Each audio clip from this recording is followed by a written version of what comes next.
কাল হাসরের ময়দানে এক লোক অনেক নেকি নিয়ে আল্লাহ তাআলার দরবারে দাঁড়াইবে। দাঁড়ায় বলবে, মাবুদ দেখছো আমার পিছনে কত নেকি, নেকির পাহাড়। মাবুদ আমাকে জান্নাতের কোথায় স্থান দিবা, কোন জান্নাত দিবা? কে বলবে?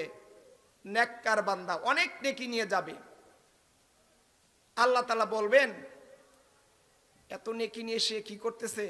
অহংকার করতেছে। এত নেক দুনিয়ার জমিনে দেখবেন, কোন এমপির বাড়িতে যদি একজন চেয়ারম্যান সাহেব অনেক লোক নিয়ে যায়, দেখছেন আমার বাহার কত লোক আমার, একটা অহংকার থাকে না? অহংকার আল্লাহর দরবারে কি না? পছন্দ না। অহংকারের পোশাক কার? আল্লাহ তাআলার। বান্দা যখন বলবে এত নেকি আমার, মাবুদ কোন জান্নাতরা দিবা? আল্লাহ ডাক দিবে, জিব্রাইল রে, ও জিব্রাইল, আমার এই বান্দাকে নিয়ে আমার জাহান্নামটা একটু ঘুরে আনো। বান্দাকে নিয়ে যখন জিব্রাইল জাহান্নামের পার দিয়ে ঘুরাইবে, জাহান্নামের অবস্থাটা বান্দা অন্তরে দেখবে, যায় কি অবস্থা, কি শাস্তি, কি কঠিন আযাব। অবস্থাটা দেখে ওই বান্দার একটা পানির পিপাসা পাইবে। বান্দা চিৎকার মারিয়া বলবে, কে কোথায় আছো, পানি দাও। পানি পানি করে যখন চিৎকারবে, আল্লাহ তাআলা আরেক ফেরেশতা পানি বিক্রয় করার জন্য আসবে। ডাক দিয়ে বলবে, কে ভাই পানি চেয়েছো? বলবে, ভাই পানির পিপাসায় আমার বুকটা ফেটে যাচ্ছে, পানি দাও। ওই ফেরেশতা বলবে, পানি দিতে পারি, তবে তার বিনিময় দিতে হবে। বিনিময় কি? ও ভাই, তোমার পিছনে অনেকগুলি নেক দেখা যায়, ওই নেক থেকে যদি অর্ধেকটি নেক আমাকে দান করো, তার বিনিময়ে তোমাকে এক গ্লাস পানি দান করব। বান্দা বলবেন, পানির পিপাসা, বুক ফেটে যাচ্ছে, মরে যাচ্ছি, এমন কষ্ট সহ্য করা সম্ভব না, নেক দ্বারা কি করব? যাও ঠিক আছে, এক গ্লাস পানি দাও, আমার তো অনেক নেক আছে, অর্ধেক নেক দিয়ে দিলাম। অর্ধেক নেকের বিনিময়ে এক গ্লাস পানি। পানি খাওয়ার পরে পুনরায় আবার চিৎকার মারবে, পানির পিপাসা মিটে নাই ভাই, আরে একটা গ্লাস পানি দাও। ওই ফেরেশতা ডাক দিয়ে বলবে, ভাই এক গ্লাস পানির বিনিময়ে তোমার জীবনের অর্ধেক নেক দিয়েছ, আর অর্ধেক রয়েছে, আরেক গ্লাস পানি দিলে বাকি অর্ধেক দিতে হবে। বান্দা বলবে, আগে তৃষ্ণা মিটাই, তারপরে তোমার নেকের ব্যবস্থা। বলবেন না, নেক দিয়ে দাও। নেকের বিনিময়ে 2 গ্লাস পানির বিনিময়ে জীবনের সমস্ত নেক চলে গেল। আবার চিৎকার মারবে, ভাই আমার পানির পিপাসা পেয়েছে, পানি দাও। পানি পানি বলে চিৎকার মারবে। ওই ফেরেশতা বলবে, ভাই এক গ্লাসের বিনিময়ে তোমার জীবনের অর্ধেক নেকি আসলো, 2 গ্লাসের বিনিময়ে জীবনের সমস্ত নেক চলে আসলো, আর এক গ্লাস পানি দিলে তুমি আমারে কি দিবা? ওই বান্দা ডাক দিয়ে বলবে, ভাই যেহেতু আমার জীবনে কোনো নেক নাই, এখন তুমি যা বলো তাতে আমি রাজি। ওই ফেরেশতা দেখাবে, আমার পিছনে অনেকগুলি নেক, অনেকগুলি গুনাহ রয়েছে। হ্যাঁ ভাই, আমার ওই গুনাহগুলি তোমার আমলনামার মধ্যে নিয়ে যাইবা, বিনিময়ে আরেক গ্লাস পানি দিব। ও আমার ভাইয়েরা, বাবারা, পর্দানিশী মা বোনেরা, অহংকার কেন? নেক করে কোনো মানুষ জান্নাত কামনা করতে পারবে না। একমাত্র জান্নাত হবে আল্লাহ তাআলার দয়ায়। ওই ফেরেশতা যখন জীবনের গুনাহগুলি তার পিছনে লটায় দিবে, বান্দা 3 গ্লাস পানি খেয়ে মাওলার দরবারে হাজির হইবে। আল্লাহ ডাক দিয়ে বলবে, আব্দুর রহিম, তোমার জীবনে দি শুধু গুনার গুনাহ। ওই বান্দা চিৎকার মারিয়া ডাক দিয়ে বলবে, মাবুদ এমন জাহান্নাম সাজাইলা, যেই জাহান্নামের ভিতরে তো যাওয়ার প্রয়োজন হয় নাই। জাহান্নামের অবস্থাটা বাইরে থেকে দেখে আমার অন্তরে ভয়ে এমন পানির পিপাসা পাইছে, 3 গ্লাস পানির বিনিময়ে আমি আমার জীবনে নেক গুনাহ কামাই করলাম। ও আমার ভাইয়েরা, বাবারা, পর্দা নিশি মা বোনেরা, খেল করো, মনেরে বুঝাও জীবনে কিসের বাহাদুরি, কিসে তাকাব্বুরি। অনেক ভাই আছে 5 ওয়াক্ত নামাজ পড়ে, তাকাব্বুরি শেষ নাই। কেউ যদি তাহাজ্জুদ পড়ে আর কত অহংকার, রাত্রে 3টার সময় উঠা নামাজ পড়ি। ও ভাইয়েরা, বাবারা, মাওলার দয়া চাও। মাওলার দয়া চাইতে হইলে মাওলার হুকুম পালন করো। ওই বান্দা চিৎকার মারিয়া সাজদায় পড়ে যাবে, মাবুদ আমি যা করেছি ভুল করেছি, তোমার দয়া চাই। আল্লাহ ডাক দিয়ে বলবে, বান্দারে জীবনে কত গ্লাস তোরে পানি খাওয়াইলাম, কত টন মন পানি তোরে খাওয়াইলাম, তার বিনিময়ে আমি মাওলারে তুই কি দিয়ে শুকরিয়া আদায় করবি? 3 গ্লাস পানির বিনিময়ে আমার ফেরেশতারে তোর জীবনের 60-70 বছরের নেক দিয়ে দিলি। তোরে যে আমি কত লক্ষ লক্ষ গ্লাস, কত কোটি কোটি গ্লাস পানি খাওয়াইলাম, তার বিনিময়ে তুই আমারে কি দিবি? ও আমার ভাইয়েরা, বাবারা, পর্দা নিশি মা বোন যারা আছেন, সকলকে অনুরোধ করব গো মা, মাওলা পাকের দয়ার জন্য আল্লাহ তাআলার হুকুম মেনে চলো না। অনেক মানুষ আছে মাওলার হুকুম তো বুঝে না, শুধু শুধু বেহুদা দুনিয়ার জমিনে চলাফেরা আসেনি, শুধু বেহুদা কথা। দেখবেন মানুষ কথায় কথায় মিথ্যা বলে, কথায় কথায় খোঁটা দেয়, কথায় কথায় অহংকারী গালি দেয়, দেয় কিনা? ও আমার ভাইয়েরা, বাবারা, কেউ কিন্তু দুনিয়া থাকবেন না, প্রত্যেকের স্থান কিন্তু কবর দেশে। এ দুনিয়া আমরা যারা আছি সকলেই কি কবর দেশের মুসাফির? এ দুনিয়া আছি কবর দেশে যাত্রী আমরা, এ দুনিয়া সবাই মুসাফির। আমাদের পিছে ঘুরতেছে মাওলা তাআলার আজরাইল, কোন দিন জানি ধরে যাইতে হবে, কিন্তু যাইলে কি নিয়ে যাইবা বাবা? একটু খেয়াল করো, মনেরে বুঝাও। অনেক মা বোন আছেন আল্লাহর হুকুম বলতে তারা বুঝে না। আমার ভাইয়েরা আলোচনা করছেন 5 ওয়াক্ত নামাজ।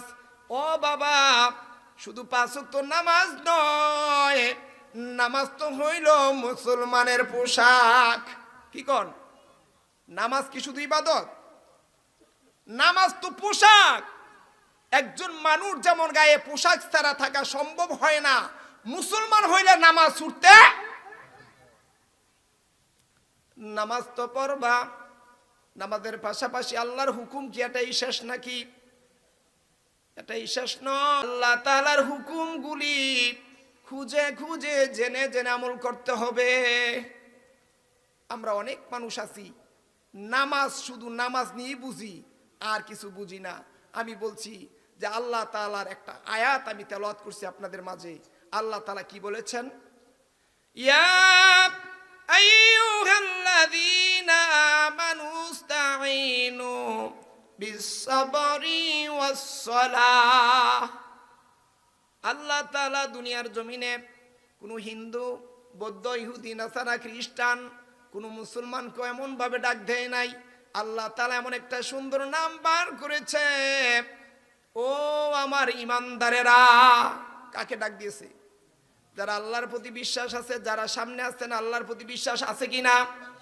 আল্লাহ কয়জন? এক আল্লাহ আছে কিনা? আল্লাহ সব কিছুর মালিক কিনা? যদি এমনটা হয় যে রব্বুল আলামিন দুনিয়ার জমিনে আমারে আপনারে পাঠাইলেন, সবকিছু খাওয়াইতেছেন, সব নিয়ামত ভোগ করার ক্ষমতা দিলেন, 3.5 হাত বডির মধ্যে একটু খেয়াল করে দেখেন, 2টা হাত দিয়েছে, 2টা পা দিয়েছে, 2টা চক্ষু দিয়েছে, সমস্ত নিয়ামত দিয়া দুনিয়ার মধ্যে পাঠাইছে। সেই মাওলার হুকুম কিভাবে পালন করেন? দুনিয়ার জমিনে যদি একজন মালিক একটা কর্মচারী বদলারে যদি রাখে, এই আমার এই কাজগুলি এভাবে করবি, ওই মালিকের কথা মতো যদি ওই শ্রমিক কিংবা বদলি ওই কর্মচারী যদি কাজটা না করে, শুধু যদি বলে আমার মালিক ভালো, আমার মালিক আমারে খুব আদর করে, মালিকের প্রশংসা করতে থাকে। মালিক যদি বাড়িতে এসে দেখে কোনো কাজ হয় নাই, বলেন এই শ্রমিকের দাম মালিকের কাছে আসেনি? নাই, কারণ হুকুম যা তা পালন করে নাই। ও আমার বন্ধুরা, ও আমার ভাইয়েরা, বাবারা, মালিকের হুকুম যদি পালন করো, আর যদি মালিক এসে দেখে সব কাজ সমাধান হয়েছে, তোমার যা দরকার তা তো পাইবা, বিনিময়ে দাবি করলে মালিকের কাছে তার চেয়ে বেশি পাওয়া যাবে। যাবে কিনা? হুজুর আপনি আমার এই বলছেন সবকিছু রেডি, হুজুরের বিছানাটা রেডি করে দিলেন, বিছানাটা ছেড়ে দিলেন, সব কিছু পরিষ্কার করে দিলেন। এই পরিষ্কার কারণে আমার মালিকের যখন গুণ গান গাইলেন, মালিক খুশি হয়ে বলবো যা তোর যা দরকার সব দিলাম। ও আমার ভাইয়েরা, বাবারা, আল্লাহ রাব্বুল আলামিন দুনিয়ার জমিনে আমার আপনারে কাজ দিয়েছে। আল্লাহ তাআলার হুকুম, আল্লাহ তাআলার ইবাদত, এই ইবাদতগুলি যদি করতে থাকেন, মাওলাকে যদি সন্তুষ্ট করতে পারেন, যা চাইবেন আল্লাহ তাআলা দিতে রাজি কিনা? তাহলে আল্লাহ তাআলার দয়া পাইতে হলে কি করতে হবে? আল্লাহ তাআলার হুকুম মানতে হবে। এজন্য বলবো, আল্লাহ তাআলার হুকুম যদি মানি, আল্লাহ তাআলার দয়া পাওয়া যাবে। আর নবীজির শাফায়াত পাওয়ার জন্য নবীজির কিছু কাজ করতে হবে। করতে হবে নি? নবীজির কি কাজ? নবীজির কি কাজ? নবী কিছু কাজ আমাদের দিয়ে গেছে। এক কথা আমরা বুঝি সুন্নাত। কি বুঝি? নবীজির সুন্নাত। এই সুন্নতগুলি যদি আঁকড়ায় ধরি, তাইলে কি? যদি নবীজির সুন্নতগুলি আঁকড়ায় ধরতে পারি, তাহলে নবীর কাছে যা চাইবেন তা পাইবেন, নবী সুপারিশ করবেন। আর যদি সুন্নতের বরখেলাফ হয়, কাল হাসরের ময়দানে হাউজে কাউসার পানি খাওয়ার জন্য বান্দা ডাক দিবে, আল্লাহর নবী হাউজে কাউসার নিয়ে সামনে চলে যাবে, আল্লাহ সামনে একটা পর্দা ফেলাই দিবে। এখন আল্লাহর রাসূল ডাক দিয়ে বলবে, মাবুদ এই তো আমার উম্মত পানি খাওয়ার জন্য ডাক দিয়েছে, কেন পর্দা পড়লো? আল্লাহ রব্বুল আলামিন ডাক দিয়ে বলবেন, এটা তোমার উম্মত, কিন্তু তোমার সুন্নতদারি উম্মত না, নামে উম্মত। এজন্য আমরা নামে হইতে চাই না কামে হইতে চাই? আল্লাহর রাসূলকে আমরা ভালোবাসি নাকি আল্লাহ রাসূলের শত্রুতা করি? বর্তমান যুগে একদল নাইমা গেছে আল্লাহ রাসূলের শত্রুতা করে। আসেনি মুসলমান, নামদারি মুসলমান। তো যাই হোক বন্ধুগণ, আল্লাহর রাসূলকে আমরা কতটুকু ভালোবাসি? আমাদের প্রাণের চেয়ে বেশি। সাহাবারা ভালোবাসতেন, কথা না বললে বোঝা যাবে না। আমরা আশিকে রাসূল দাবি করি, নবীর সুন্নত মেনে চলি, অথচ আমাদের মধ্যে সুন্নত নাই, নামে চলি। সাহাবারা আল্লাহর রাসূলকে জীবন দিয়ে ভালোবাসেন। একদিন আল্লাহর রাসূল মনটা মলিন করে বসে আছেন। সাহাবীরা খুব চিন্তায় পড়ে গেলেন, কি হয়েছে আল্লাহর রাসূলের? আল্লাহর রাসূলের মনটা এত মলিন কেন? এমনি এক সাহাবী দাঁড়াইলেন, হযরত আবু বকর সিদ্দিক। ডাক দিয়ে বললেন, ইয়া রাসূলুল্লাহ, ইয়া হাবিবাল্লাহ, নবী গো, আমি আবু বকরের জীবন আল্লাহর রাসূলের কদমে কুরবানি হোক। ও নবী, কিসের জন্য মন খারাপ বলেন? আমি আবু বকর চেষ্টা করব আল্লাহর রাসূলের মুখে হাসি ফুটানোর জন্য। আল্লাহর রাসূল ডাক দিয়ে বললেন, আবু বকর বসো, আমি আরেকজন সাহাবী দেখতে চাই। আরেকজন সাহাবী দাঁড়ায় গেলেন। হযরত ওমর তরবারি হাতে নিয়ে দাঁড়ায়া, ইয়া রাসূলুল্লাহ, ইয়া হাবিবাল্লাহ, নবী গো, আমি ওমর জানতে চাই কিসের বিনিময়ে আল্লাহর রাসূলের মুখে হাসি ফুটবে? ইয়া রাসূলুল্লাহ, ইয়া হাবিবাল্লাহ, ওমর সহ ওমরের বাবা মা আল্লাহর রাসূলের কদমে কুরবানি হোক, জানতে চাই নবী গো, কিসের বিনিময়ে হাসি ফুটবে? আল্লাহর নবী ডাক দিয়ে বলে, ওমর তোমার দ্বারা সম্ভব না, বসে যাও। আরেকজন সাহাবী দাঁড়াও। হযরত আলী দাঁড়াইলেন, আলী তোমার দ্বারা সম্ভব না, বসে যাও। এমনি ভাবে সাহাবারা দাঁড়াইতে থাকে। আল্লাহর রাসূল সকলকে বলে, বসে যাও। হযরত উসমান গনি যখন দাঁড়াইলেন, দাঁড়িয়ে বললেন, ইয়া রাসূলুল্লাহ, ইয়া হাবিবাল্লাহ, আমি উসমান গনি জানতে চাই কিসের বিনিময়ে আল্লাহর রাসূলের মুখে হাসি ফুটবে? হযরত নবী করিম সাল্লাল্লাহু আলাইহি ওয়াসাল্লাম নরম কণ্ঠে ডাক দিয়ে বললেন, উসমান রে, এতক্ষণ আমি তোর জন্যই অপেক্ষা করেছিলাম। ওরে উসমান, এদিকে আয়, জানতে চাই রে উসমান, তুই কি আমাকে খুশি করাইতে পারবি? হযরত উসমান গনি বললেন, নবী গো, বলে দেন, জীবনের বিনিময়ে চেষ্টা করব। আল্লাহর নবী বললেন, উসমান, আমি খবর পেয়েছি আমার তলহার বাড়িতে, আমার তলহার ছোট্ট একটা বাচ্চা আছে, তার পায়ের মধ্যে শিকল, কিন্তু একটা ইহুদির বাড়ির খেজুর গাছ উসমানের বাড়ির উপরে। ও উসমান, যা রে, তলহার বাড়ির উপরে যে খেজুর গাছটা আছে, গুড়াটা ইহুদির বাড়িতে, পাকা খেজুর আমার তলহার বাড়িতে। আমার তলহার অবস্থাটা এমন, আমি খবর নিয়ে দেখলাম সকলার পিছে নামাজ পড়তে আসে, সকলার আগে চলে যায়। জানতে চাইলাম, জানার পরে শুনলাম আমার তলহার বাড়িতে কোনো খাবার নাই, কোনো পোশাক নাই, এক পোশাকের বিনিময়ে দুইজন স্বামী স্ত্রী নামাজ পড়ে।